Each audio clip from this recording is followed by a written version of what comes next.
At this point, a lot of you guys already know what Jacuzzi Unlimited is and why Enjoi skateboards and Madness skateboards aren't a thing anymore. But for those of you that don't know, back in 2019, Dwindle Distribution was bought out by a big corporation named Bravo Sports. Now, Dwindle Distribution was the parent company of Enjoi, Madness, Almost, Darkstar, a lot of other brands as well. But the parent company being bought out changed everything to do with all of the skate brands that were under this big umbrella. Since Bravo Sports was a massive corporation, all they really cared about was their money and their profits. All of the companies, all the team riders, all the professionals, the team managers and everything were just numbers on a sheet to them, which is sadly how big corporations like that work. They didn't care about skateboarding or the skate community at all. So one of the first major and negative things that happened once Bravo Sport acquired Dwindle Distribution is they fired Bill Weiss, who was the head of Madness Skateboards. He was the creator of that brand underneath the Dwindle umbrella. So once he got fired, all of the Madness team riders decided to leave too, because it just wasn't right to keep representing that company without him. Things like this kept happening, where we saw the Enjoi team manager get fired as well because Bravo Sports didn't see the need to pay the team manager. They decided to cut him from the company because it was a cost that they didn't see the value in. And all of the pressure kind of landed on Louis Barletta's hands, since he was the leader of the team. But all of the riders were hitting him up, asking where their money is, if they're getting paid this month, because if Enjoi wasn't hitting a certain profit margin, then they weren't paying the riders, because if Bravo Sports didn't hit their target goals, then they didn't have the extra money to put into their riders. So it was just a complete mess. It was so stressful for all the skaters under that umbrella. Sadly, Louis Barletta ended up quitting and leaving Enjoi because he couldn't deal with the pressure anymore. But showing what a tight-knit team they were and how the skate community works, all of the Enjoi riders left as soon as he left as well. Similar to what happened with the Madness riders leaving after Bill Weiss was fired. So Louis didn't actually pressure these guys to leave. He was just under so much pressure and he wasn't happy and he had to leave for himself. But all of the riders backed him and they left along with him as well. So Enjoi Skateboards and Madness Skateboards, I think they're still like labeled companies, like they still exist, but they have no team riders, no one wants to buy their product, no one wants to support them. Bravo Sports has just ruined those companies. But out of these massive negatives come some big positives as well. And this is where Jacuzzi Unlimited comes in, and also Opera Skateboards. So Jacuzzi Unlimited was started by Louis Barletta. He took all of the Enjoi riders, brought them over to Jacuzzi. So now they're all able to skate as a team again, they're starting to make money again, their products are selling well, and it seems like a reincarnation of Enjoi because the vibes are still the same and everyone looks so happy now. And then on the other hand, we have Opera Skateboards, which was started by Bill Weiss after they fired him from the Madness and Dwindle company altogether. So all of the Madness riders are now under the Opera Skateboards brand, operating the same way. They get to skate as a team again, they're getting paid properly, and that's basically Madness Skateboards reincarnated. So it was a complete mess what happened under Dwindle. I still don't know what's happening with Almost, Blind, Darkstar and all of those companies, but at least Jacuzzi and Opera are flourishing, their teams are back together, and everyone's having fun again because they're under less stress and pressure, which is good to see. So I was lucky enough to get sent 2 Jacuzzi egg boards. Shout out to Mappy at Fast Times and Hardcore Distribution for organizing that. The first one is right there on my wall behind me. I don't think I'm going to ride that one because it just looks way too nice up there, plus it's an 875. The other one is this Jackson Pills 9.125 egg board, which I'm definitely going to ride. I've ridden Jackson Pills Enjoi egg board, which is the same exact dimensions, and all of these Jacuzzi boards are pressed and made at DSM Woodshop, exactly where Enjoi skateboards were pressed. So this could be the exact same board. The same template was probably used to make these boards. So this is 9.125 inches wide, 32.25 inches long, and the wheelbase is 14.47 inches. Pretty much 14.5 inches. So the dimensions on this are sick. When I skated the 9125 Jackson Pills Enjoi egg, I really like that board, so I feel like this is going to be just as good because it's basically the exact same board. So let's set this thing up and go and skate it.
no! You had the light for the phone, oh! What's the time? Fucking 58. 8:58. Yeah, that's fucked. The lights are off already. Rob.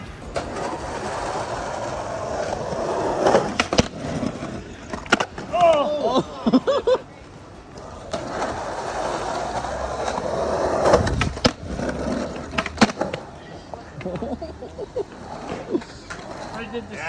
That was the one. Always had me. I've been riding this board for the last 3 weeks now, and I've been enjoying it so much that I've gone and bought another one.